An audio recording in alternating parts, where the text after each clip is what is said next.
I was out this morning, I went to a few thrift shops, charity stores. Over here we call them op shops. I'm not sure where the name op comes from. I think when I was younger they used to be called opportunity shops. So the one that I went to this morning was called Bloomhill. It's a charity shop for cancer. I think it's breast cancer. Yeah, so we've got quite a few different ones, and they have, they're owned by different associations, or another one I went to was affiliated with another hospital, I think hospice care.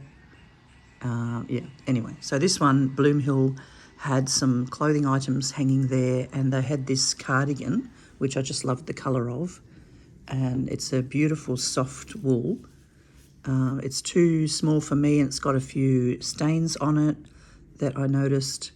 It was only a few dollars, so I wanted to purchase it, and I'm going to pull it out, and I'm going to reuse the wool and make something else with it.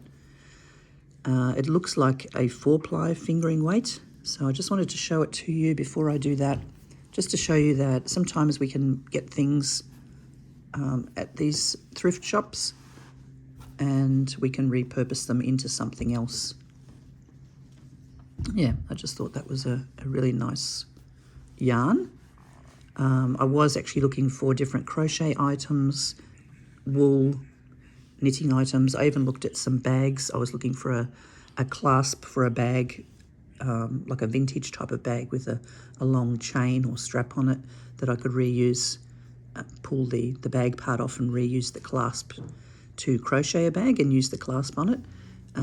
But they were still quite expensive. I think one bag I saw was a vintage Oraton bag. The Oraton used to be with the sort of sparkly little beaded bags, and they were asking $35 for it, which I thought was still a little bit pricey for a thrift shop.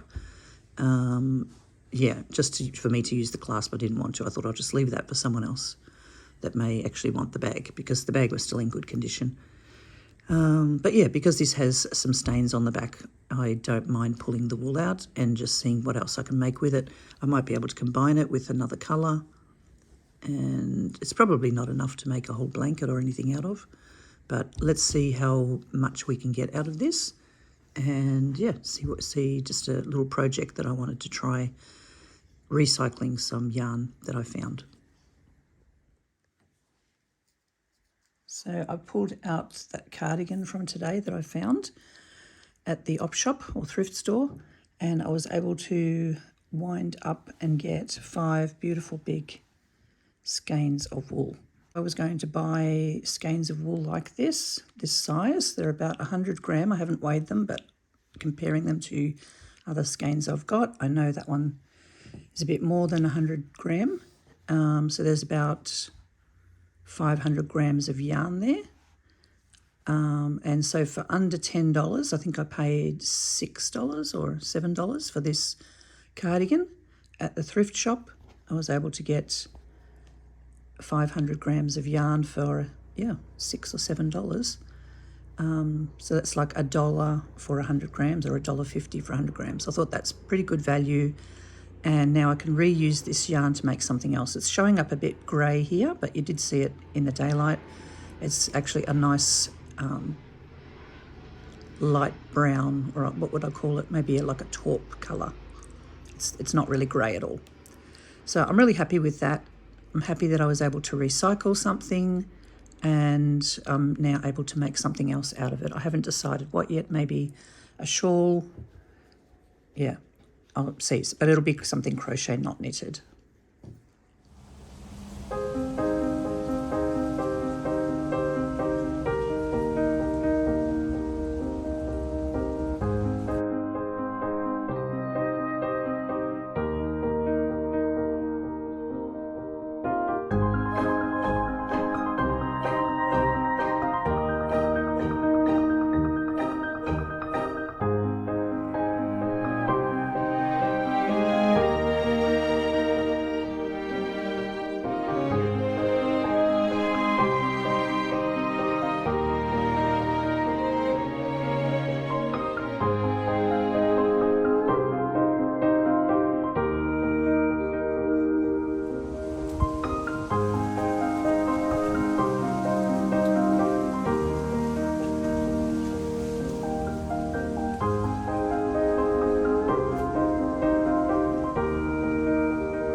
So I've just removed my beanie from my Sentro machine, spending a bit of time on a Sunday morning doing this.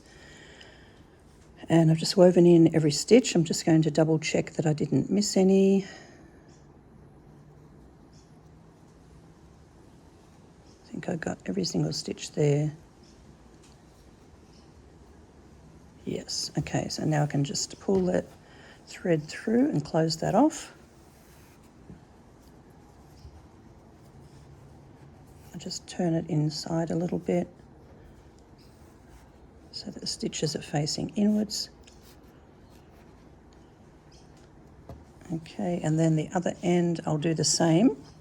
So using the tail end, pull the yarn through and cinch it off that way. All right, now I'll make a decision which way I want it to go because it'll actually work. It's a double layer, so one layer of this will go inside the other. So I'm just going to check all my tension to make sure it's all even before I decide which side I want on the inside and which side I want on the outside. I know I did have one loose stitch here, so I might make that the inside of the hat. So in that case, I'll pull this side through to the other end with my needle. Just open that out again.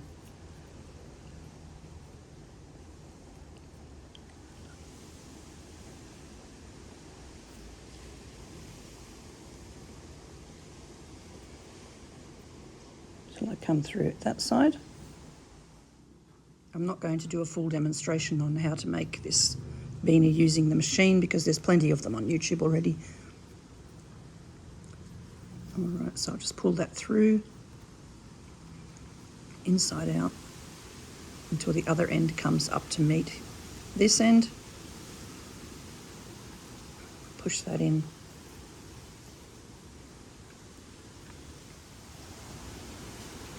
So I'll pull that all the way through and tie it off with a knot. So the Sentro machines comes with these tools, comes with a crochet hook, a needle, and then there was actually another long needle that I just can't find it at the moment, that it came with, that is better for taking the stitches off the machine when you're finished. All right, taken my needle off and I'm just going to tie a knot as close as possible to the top. Make it a double one so it doesn't come undone. And then with my needle I'll weave it back and forth a little bit through that top edge, and then I'll do the same with the other layer.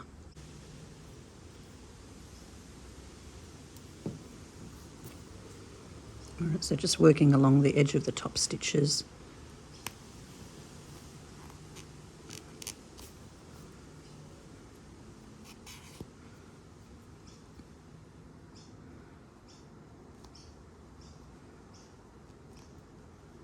So when my daughter was here for 2 weeks over the holidays, we spent time making beanies.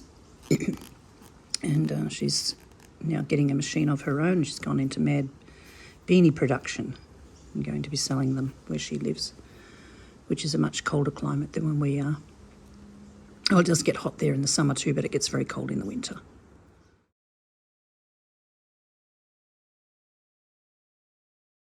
Unlike here, where our climate is fairly temperate in the winter. Most of the year we're still in short sleeves. Okay, that's enough, I think. And we'll just take that off the needle and now push that just slightly in to meet up with the top of the other one. And pull that closed. I'm going to knot these two together.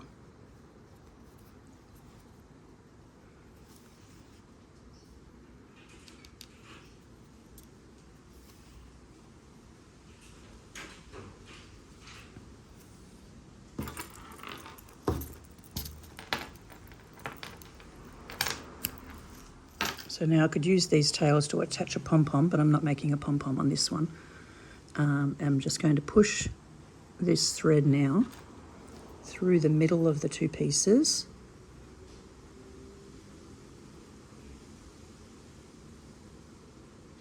sort of separating them with my hand and weaving it in so it doesn't, we don't want it poking through like that. We want it to stay in the middle.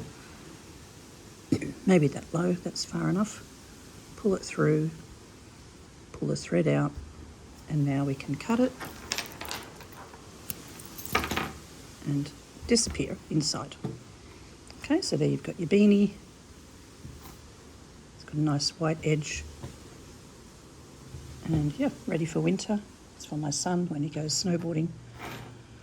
He'll have a nice warm beanie to wear.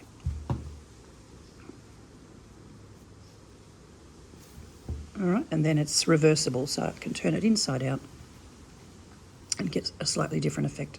There's a darker with a whiter top. So yeah, I call them flip it beanies because you can turn them inside out.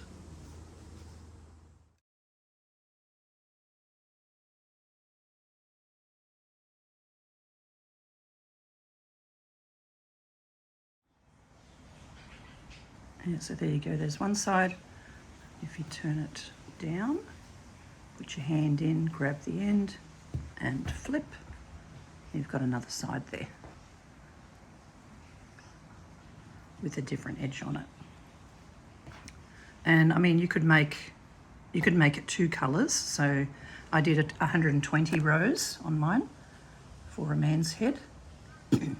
And you could do, 60 rows of one colour and then change, if you wanted to do solid colours or even 2 different variegated colours. You could change it after 60 rows and then you'd have 2 different hats in one.